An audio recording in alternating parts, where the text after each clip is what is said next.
В эфире новости, в студии Кристина Якупова. Здравствуйте.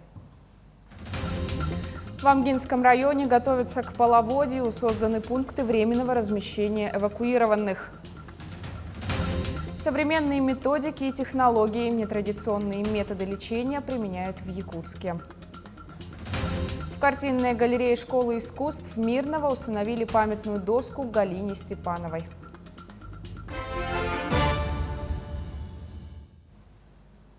Президент Российской академии наук Александр Сергеев с рабочей группой экспертов посетил поселок Тикси Булунского района.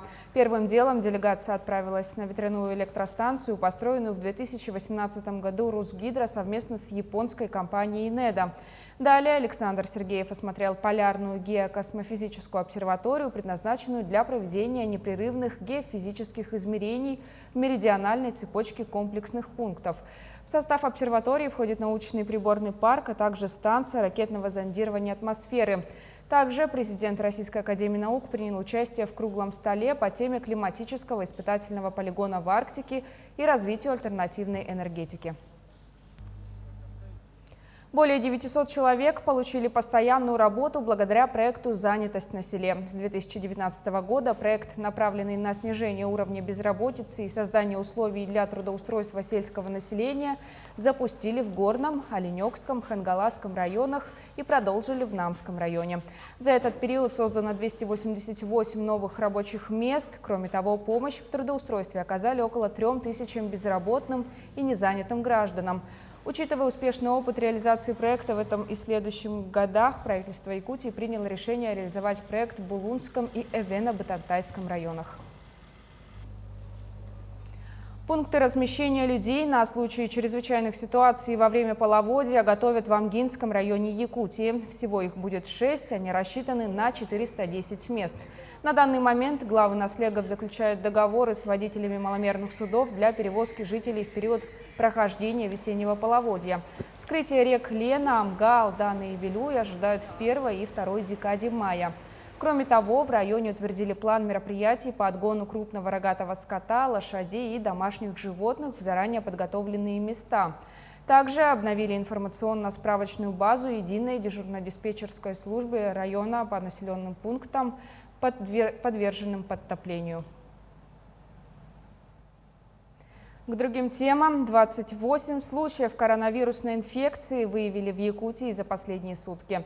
На Якутск приходится 18 случаев. По 2 заболевших обнаружили в Мирнинском, Нерюнгринском и Чурапчинском районах.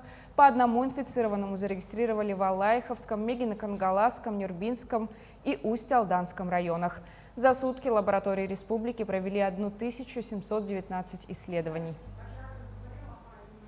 Настоящее чудо реабилитации детей с ограниченными возможностями показывают специалисты Центра двигательной коррекции. Вот уже 2 года его сотрудники работают по собственной методике этнореабилитации АТУР.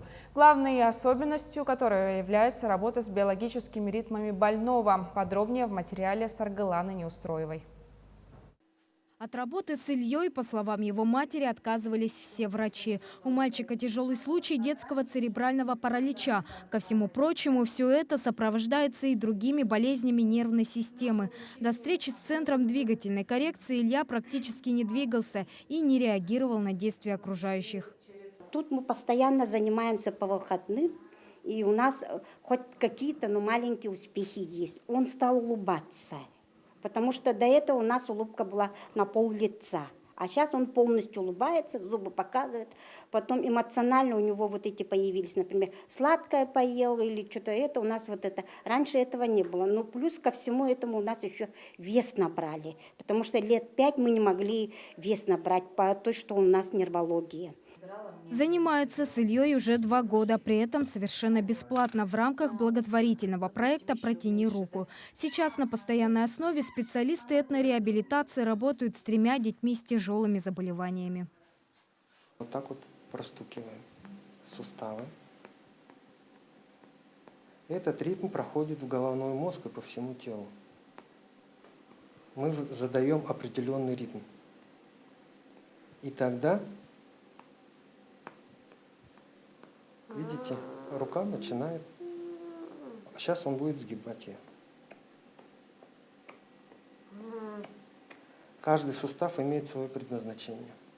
По словам специалистов, этнореабилитологов, они лишь дорабатывают то, что уже умеет делать ребенок. При этом этнореабилитация не исключает и современных методики и технологий функционального восстановления организма. Это и массаж, и лечебная физическая культура, а также нейродинамическая коррекция и тейпирование.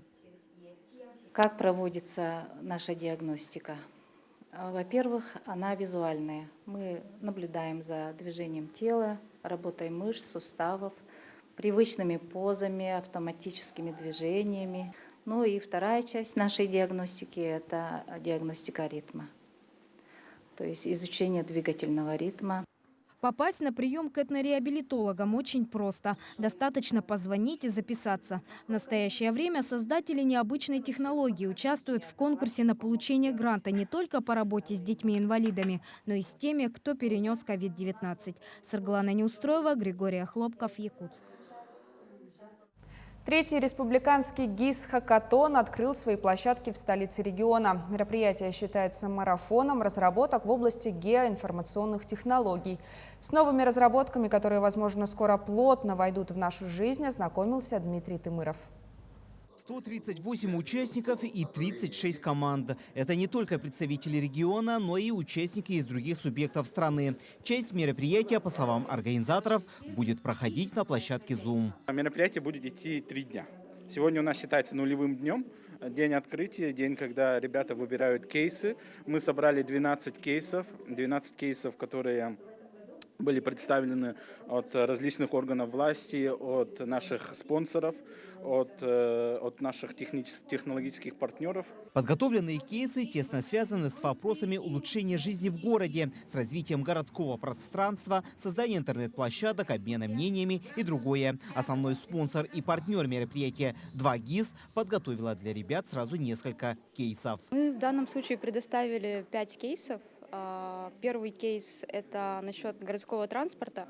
Сейчас в скором времени мы будем транслировать городские маршруты на карте 2GIS. И хотелось бы немножко оцифровать, то есть показывать онлайн-версии, сколько людей находится в автобусах, то есть чтобы человек понимал, наполнен автобус или нет. Второй кейс – это встроить голосовое сообщение, не сообщение, а Алису, можно сказать, с помощью которого можно будет управлять, переключать музыку, узнавать прогноз погоды, с искусственным интеллектом, естественно. Хакатон будет проходить в течение 3 дней и завершится в это воскресенье. Призовой фонд составляет 100 тысяч рублей, не считая призы от спонсоров. А среди школьных команд будет разыгрываться путевка на участие в финал конкурса «Моя профессия IT». Дмитрий Тымыров, Григорий Хлопков, Якутск. Республиканские соревнования по многоборью среди школьников проходят в эти дни в спорткомплексе «Дахсун». В этом году соревнования собрали 118 юных спортсменов из 16 районов республики. Они будут бороться в 6 национальных видах спорта. Сегодня прошли соревнования по 3 видам. Завтра же юные спортсмены поборются за главный приз. Правительство республики ставит большую задачу по подготовке к спорту, физической культуре детей с малых лет, со школьного возраста. Это очень важно, потому что мы добьемся больших результатов только тогда, когда мы начнем заниматься спортом, физкультурой именно со школьных скамеек. И в этой связи, в рамках концепции, которую мы проводим, мы сегодня это состязание проводим среди школьников с участием большого количества гостей из других районов, которые приехали и участвуют в многоборье. Рэп и хип-хоп-исполнитель из Якутии Дагба Бадиев ворвался в музыкальный хит-парад страны с треком «Крузак-200». Вместе с родным братом Дабой он переехал в Петербург из Нерюнгри менее года назад. Как создавался топовый трек и как продвигается работа якутян в культурной столице, расскажет Айсена Бурнашова. Летит крузак 200, позади крики басоты, снова палит на что-то. Клип Бадиева на новый трек «Крузак-200» набирает обороты. Артист выложил в сеть видео около недели назад. Ролик тут же стал вирусным. На разных YouTube-каналах суммарно он уже набрал более 1 миллиона просмотров. Пацаны в теме, тут не забывай, не забывай, не забывай. В детстве у всех была мечта о большом крутом черном джипе. Все пацаны, я думаю, мечтали с детства о нем. И мы подумали, почему это не перевоплотить идею в трек.